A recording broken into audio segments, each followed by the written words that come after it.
राधे राधे सभी को। तो हम लेके आ गए हैं आज एक चुमान गीत। अच्छा लगेगा तो लाइक कमेंट शेयर जरूर कीजिएगा। आज कल के जुगवा बदल गइल गे माई। आज कल के जुगवा बदल गइल गे माई। दीदिया के बुचिया चुमावतरी गे माई। दीदिया के बुचिया चुमावतरी गे माई।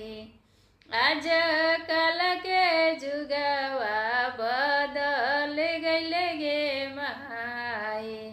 भैया के बहिनी चुमावतरी गे माई। भैया के बहिनी चुमाव